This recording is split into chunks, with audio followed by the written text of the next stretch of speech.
Constance peut-être nous a apporté un élément qui m'a frappé aussi dans ce qu'elle nous a raconté, c'est que dans certains pays nordiques, quand tu pars en congé maternité, tu pars pour 1 an.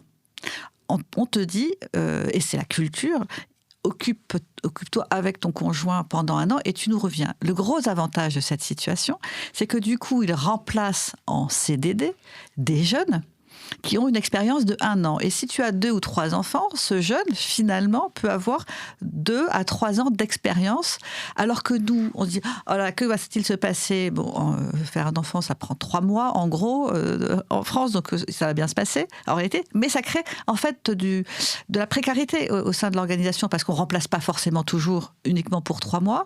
Et en tant que femme qui part pour faire son bébé, on se dit, oh là là, mais comment je vais faire dans 3 mois, ça va être difficile. Donc les pays nordiques, en fait, pensent la politique de la natalité dans le long terme pour que ce soit bien pour les parents. Et donc cette parentalité est bien mieux organisée. Et c'est beaucoup plus sécurisant pour les entreprises parce que c'est intégré complètement. Donc, tu vois, ce public-privé, cette capacité à trouver des modes de fonctionnement qui à la fois sont bons pour la société civile et bons pour le secteur économique, je trouve que la France devrait regarder beaucoup plus dans les pays nordiques pour prendre les bonnes pratiques.